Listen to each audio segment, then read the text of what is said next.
So, okay, students, let's walk through this bell ringer because it's a good example of how we start to apply and extend these trigonometry functions. So you are given that the cosine of theta is the negative square root of 3 over 2, and tan of theta is greater than 0.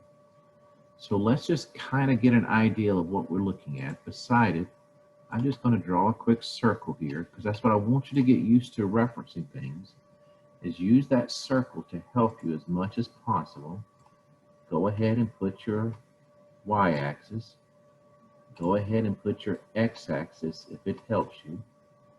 Go ahead and remember, this is quadrant 1, this is quadrant 2, this is quadrant 3, this is quadrant 4. Get used to visualizing this unit circle when you see these problems.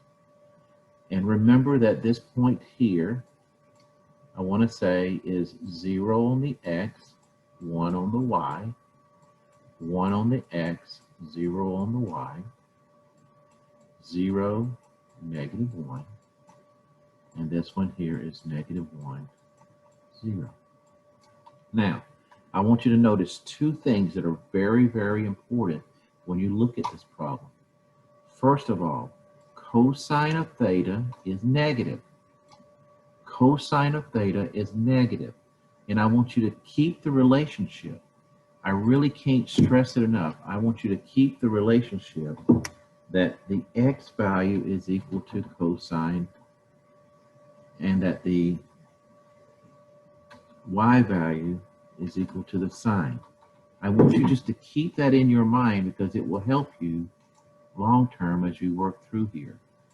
So if I've just been told that the cosine is negative, I'm either going to be in quadrant 2 or quadrant 3.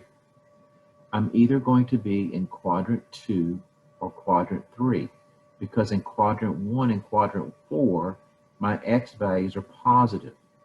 So I know that I'm on the left side where x is negative. Now, what else do I see? It tells me tan of theta is greater than 0. So I have to remember that tan is equal to sine over cosine. This is important. This identity is very important for you to remember. Sine over cosine. Tan. Think of y over x. Think of slope if it helps you. The tangent is considered sine over cosine. So in this case, if the sine over cosine is greater than 0, that means it's positive. Now, if the cosine is negative, the only way that tan can be positive is if sine is negative. So I have just narrowed it down that I'm in quadrant 3. I have just narrowed it down that I'm in quadrant 3. So somewhere or another in quadrant 3, I have this cosine of negative square root of 3 over 2 in this quadrant. So now let's think about it.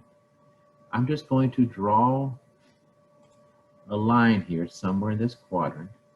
Let's just put it here somewhere. It may not be perfect. I'm just going to put it somewhere.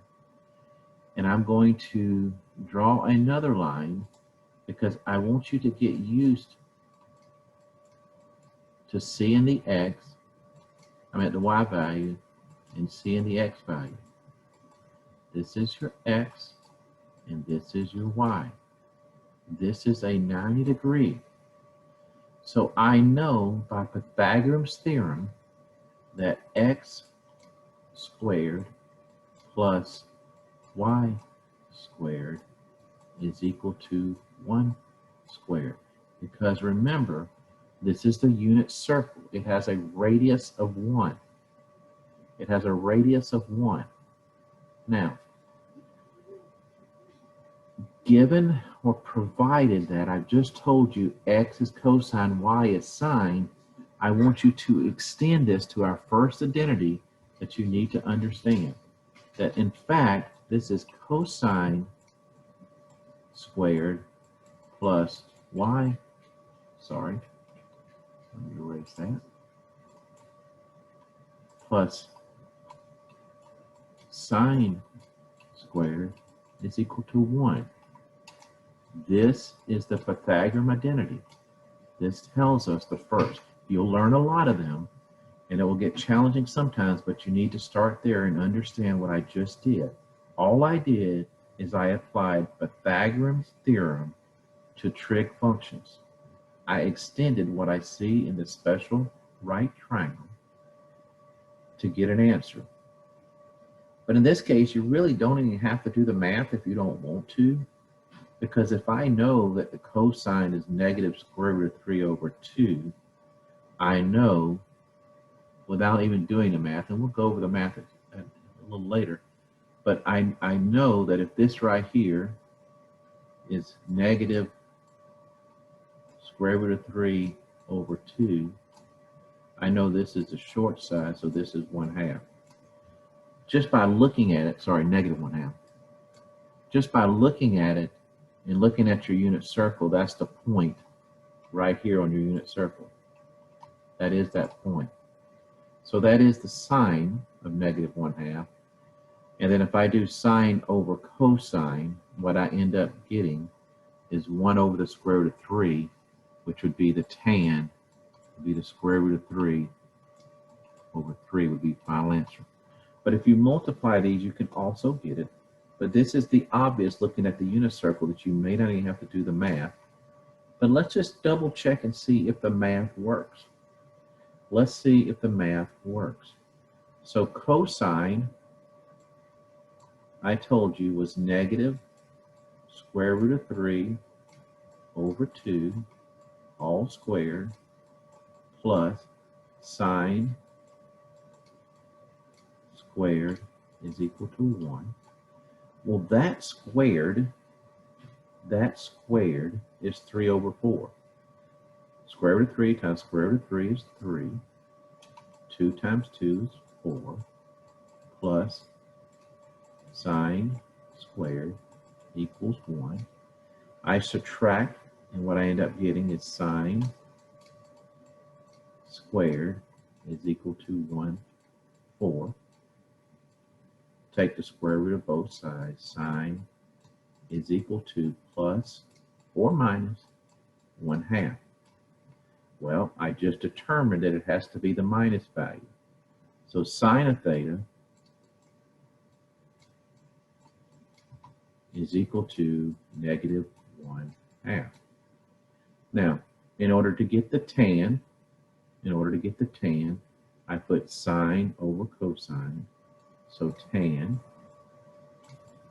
would be equal to negative 1/2 divided by the square root of 3 over 2 negative. If I flip that, the 2's cross out, and I would get 1 over the square root of 3. I have to multiply the top and the bottom by the square root of 3, and you would get 3 square root of 3 over 3 as your final answer.